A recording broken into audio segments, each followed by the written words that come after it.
Hello. Today is June 9th, and today's reading is 2 Chronicles 32 and 33 and John 18:19 through 40. This is the reading of God's Word.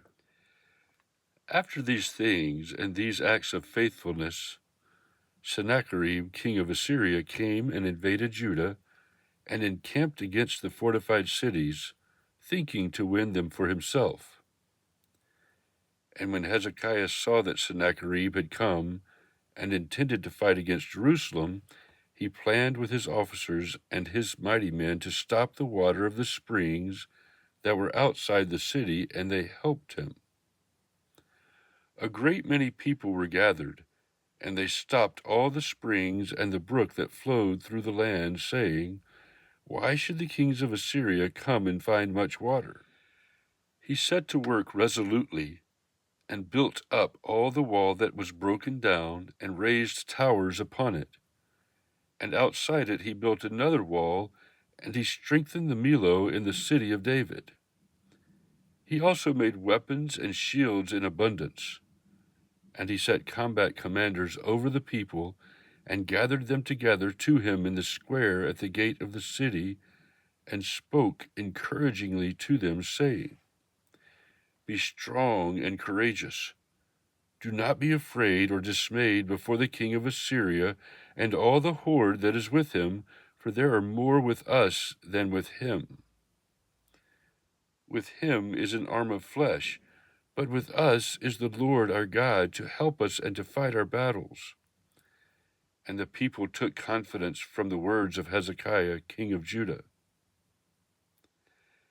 After this, Sennacherib, king of Assyria, who was besieging Lachish with all his forces, sent his servants to Jerusalem to Hezekiah, king of Judah, and to all the people of Judah who were in Jerusalem, saying, "Thus says Sennacherib, king of Assyria, on what are you trusting that you endure the siege in Jerusalem? Is not Hezekiah misleading you, that he may give you over to die by famine and by thirst, when he tells you, the Lord our God will deliver us from the hand of the king of Assyria? Has not this same Hezekiah taken away his high places and his altars, and commanded Judah and Jerusalem, before one altar you shall worship, and on it you shall burn your sacrifices? Do you not know what I and my fathers have done to all the peoples of other lands? Were the gods of the nations of those lands at all able to deliver their lands out of my hand? Who, among all the gods of those nations, that my fathers devoted to destruction, was able to deliver his people from my hand, that your God should be able to deliver you from my hand?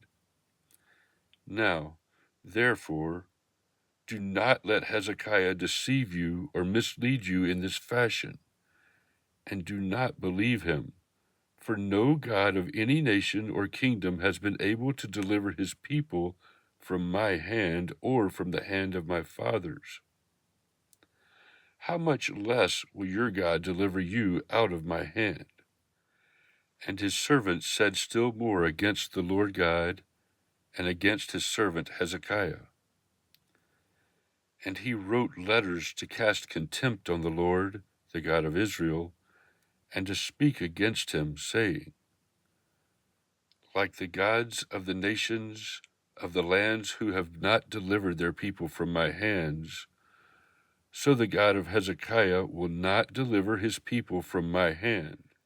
And they shouted it with a loud voice in the language of Judah to the people of Jerusalem who were on the wall, to frighten and terrify them, in order that they might take the city. And they spoke of the God of Jerusalem as they spoke of the gods of the peoples of the earth, which are the work of men's hands. Then Hezekiah the king and Isaiah the prophet, the son of Amoz, prayed because of this and cried to heaven. And the Lord sent an angel who cut off all the mighty warriors and commanders and officers in the camp of the king of Assyria. So he returned with shame of face to his own land. And when he came into the house of his God, some of his own sons struck him down there with the sword. So the Lord saved Hezekiah and the inhabitants of Jerusalem from the hand of Sennacherib, king of Assyria, and from the hand of all his enemies, and he provided for them on every side. And many brought gifts to the Lord to Jerusalem, and precious things to Hezekiah, king of Judah, so that he was exalted in the sight of all nations from that time onward. In those days Hezekiah became sick and was at the point of death, and he prayed to the Lord, and he answered him and gave him a sign. But Hezekiah did not make return according to the benefit done to him, for his heart was proud. Therefore wrath came upon him and Judah and Jerusalem. But Hezekiah humbled himself for the pride of his heart, both he and the inhabitants of Jerusalem, so that the wrath of the Lord did not come upon them in the days of Hezekiah. And Hezekiah had very great riches and honor, and he made for himself treasuries for silver, for gold, for precious stones, for spices, for shields, and for all kinds of costly vessels, storehouses also for the yield of grain, wine, and oil, and stalls for all kinds of cattle and sheepfolds.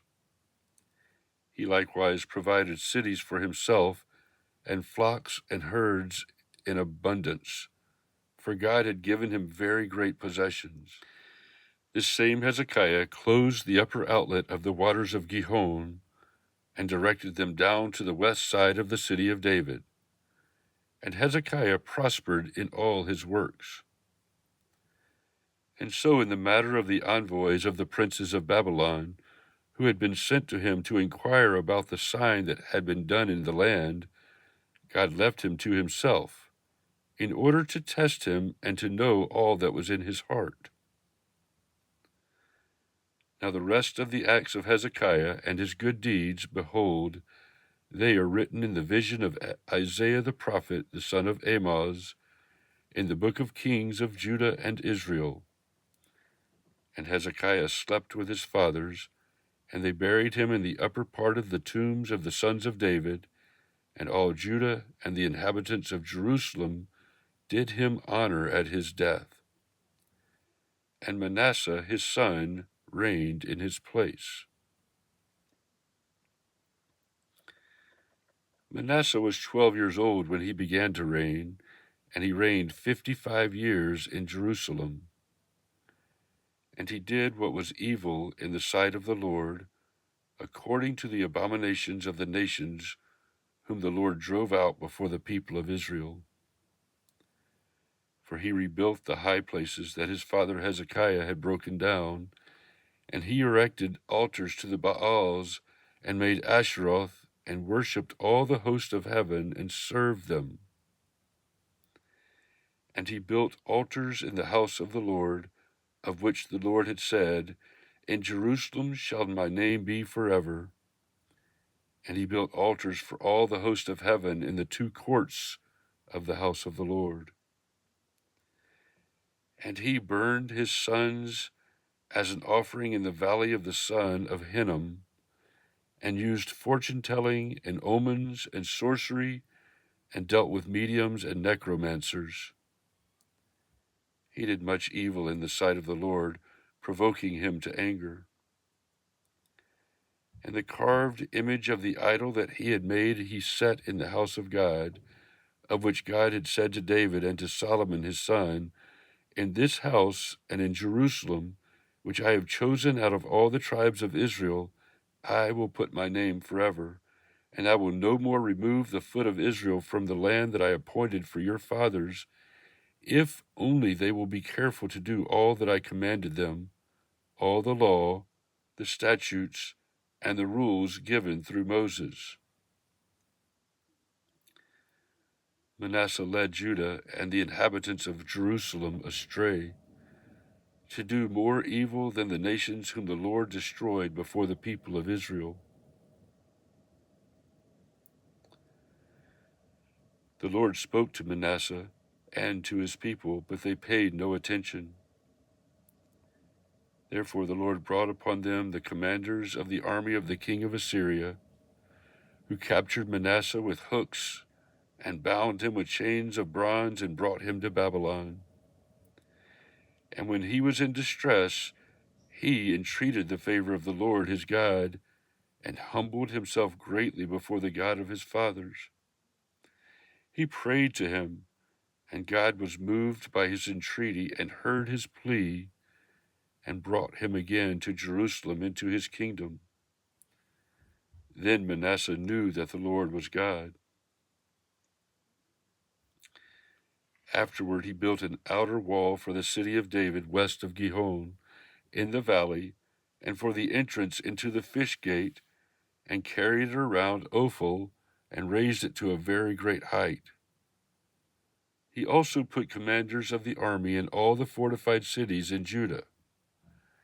And he took away the foreign gods and the idol from the house of the Lord, and all the altars that he had built on the mountain of the house of the Lord and in Jerusalem, and he threw them outside of the city. He also restored the altar of the Lord and offered on it sacrifices of peace offerings and of thanksgiving, and he commanded Judah to serve the Lord, the God of Israel. Nevertheless, the people still sacrificed at the high places, but only to the Lord their God. Now the rest of the acts of Manasseh, and his prayer to his God, and the words of the seers who spoke to him in the name of the Lord, the God of Israel, behold, they are in the Chronicles of the kings of Israel. And his prayer, and how God was moved by his entreaty, and all his sin and his faithlessness, and the sites on which he built high places and set up the Asherim and the images, before he humbled himself, behold, they are written in the Chronicles of the seers. So Manasseh slept with his fathers, and they buried him in his house, and Amon his son reigned in his place. Amon was 22 years old when he began to reign, and he reigned 2 years in Jerusalem. And he did what was evil in the sight of the Lord, as Manasseh his father had done. Amon sacrificed to all the images that Manasseh his father had made, and served them. And he did not humble himself before the Lord, as Manasseh his father had humbled himself, but this Amon incurred guilt more and more. And his servants conspired against him, and put him to death in his house. But the people of the land struck down all those who had conspired against King Amon. And the people of the land made Josiah his son king in his place.